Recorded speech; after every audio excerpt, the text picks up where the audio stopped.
Welcome guys, मैं हूं राना हसीब और आप देख रहे हैं HS learning and design studio.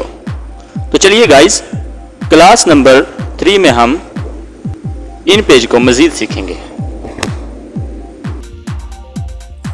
आपको यकीनन समझ आ गई होगी, लेकिन यही काम हम शॉर्टकट की से भी कर सकते हैं। मसलन आप इंग्लिश टू उर्दू और उर्दू टू इंग्लिश करना चाहते हैं तो हमारे पास शॉर्टकट की मौजूद है इंग्लिश टू उर्दू।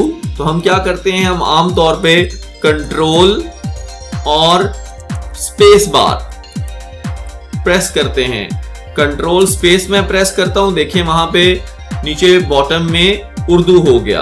अब देखिए मैं दोबारा कंट्रोल स्पेस बार करता हूं तो इंग्लिश हो गया। यानी हम अपनी मर्जी से कंट्रोल स्पेस बार के साथ इंग्लिश उर्दू आसानी के साथ कर सकते हैं, हमें वहां जाके क्लिक ना करना पड़े। तो आप सबको समझ आ गई कि हम कैसे इंग्लिश टू उर्दू करेंगे और उर्दू टू इंग्लिश करेंगे। मैं यहाँ पे लिख देता हूँ जी, फॉन्ट साइज हमने बड़ा और छोटा कैसे करना है, इसकी भी हम शॉर्टकट की जल्दी से लिख देते हैं जी। अब उर्दू है तो मैं कंट्रोल स्पेस बार करता हूं तो इंग्लिश हो गया। इंक्रीज फॉन्ट साइज होगा कंट्रोल प्लस F10 से, और हमारे पास डिक्रीज फॉन्ट साइज होगा कंट्रोल प्लस F9 से। हम दोबारा इसको चेक भी करेंगे ताकि कहीं पे कोई मिस्टेक तो नहीं हो गई।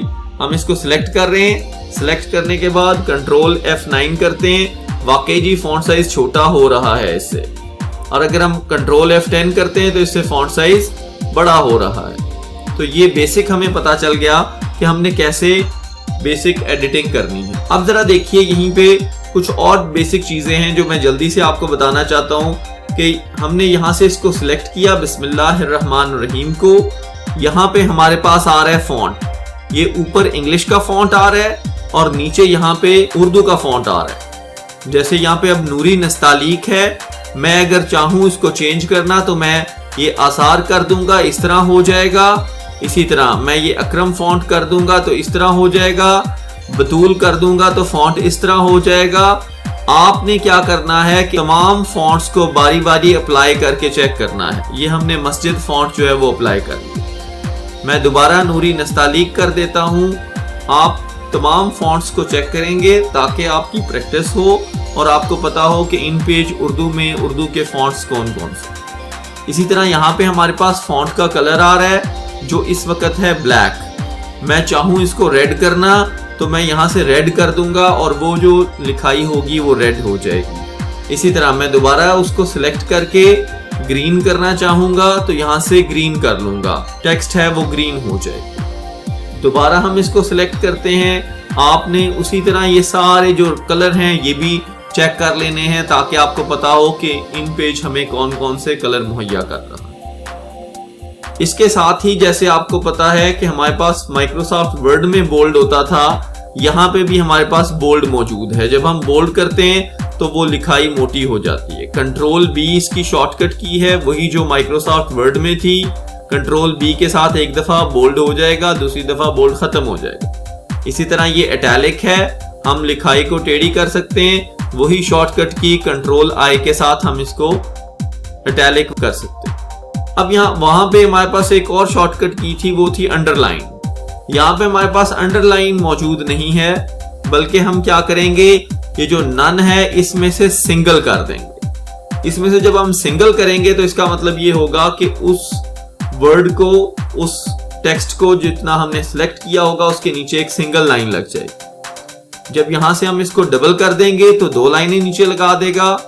जब हम बॉक्स कर देंगे तो उसके गिर्द जो है वो बॉक्स लग जाएगा। जब हम इसको सिलेक्ट करके यहां से इसको पैटर्न कर देंगे तो वो पैटर्न दे देगा। पैटर्न का मतलब होगा ग्रे स्टाइल में बैकग्राउंड में फिल कर देगा, एक पैटर्न हमारे सामने आ जाएगा। इसी तरह हम जब रिवर्स करेंगे तो रिवर्स में क्या होगा कि पहले हमारे पास राइटिंग जो है वो ब्लू थी और बैकग्राउंड व्हाइट था। अब जब रिवर्स किया है तो हमारे पास राइटिंग जो है वो व्हाइट हो गई है। हम यहाँ से इसको नन कर देंगे तो वो दोबारा अपनी ओरिजिनल हालत में आ जाएगा। इसी तरह हमारे पास इन पेज में अलाइनमेंट मौजूद है। यहाँ पे उसको समझने के लिए हम थोड़ा सा व्यू जो है वो कम करते हैं और जब मैं यहाँ पे F7 प्रेस करता हूं तो हमारे पास ये पेज जूम आउट हो गया है।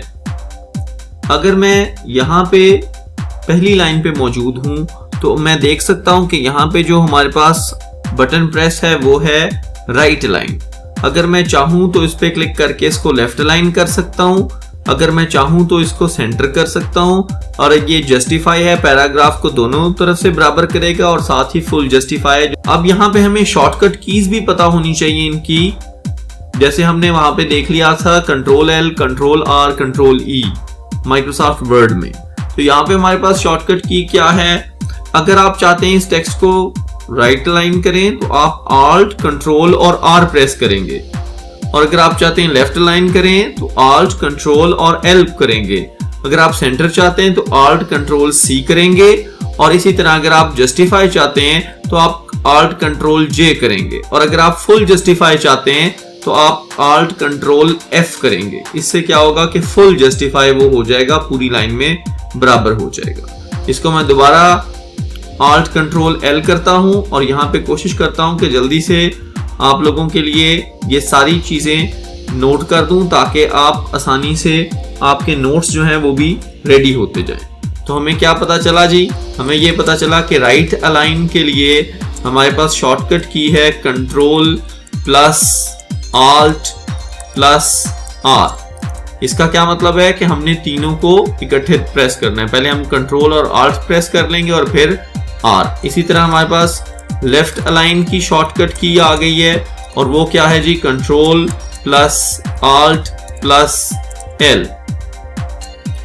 हम देखते हैं जी हमारे पास सेंटर की शॉर्टकट की क्या है, सेंटर अलाइन के लिए शॉर्टकट की है Ctrl+Alt+C,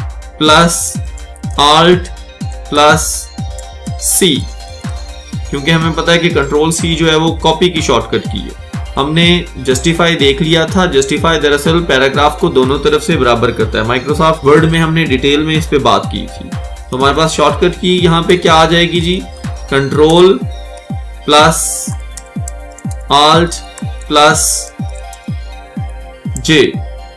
इसी तरह अगर हम फुल जस्टिफाई करना चाहते हैं, यानी जो आखिरी लाइन है वो भी जस्टिफाई हो जाए, टेक्स्ट जो है वो खुद ब खुद दरमियान में से स्पेसेस एडजस्ट करके उसको कर दे, तो हमारे पास यहाँ पे शॉर्टकट की है Ctrl+Alt+F। ये हमारे पास शॉर्टकट कीज आ गई अलाइनमेंट के हवाले से। इसी तरह कुछ और चीजें मैं आपको बता के आगे बढ़ना चाहता हूँ, जैसे यहाँ पे हम फॉन्ट स्टाइल उर्दू का चेंज कर सकते हैं। इसी तरह हम किसी भी इंग्लिश की टेक्स्ट को सिलेक्ट करके यहाँ पे इंग्लिश का जो फॉन्ट स्टाइल है वो भी हम चेंज कर सकते हैं। जैसे मैंने इसको अब एरियल ब्लैक कर दिया है तो वो फॉन्ट चेंज हो गया है।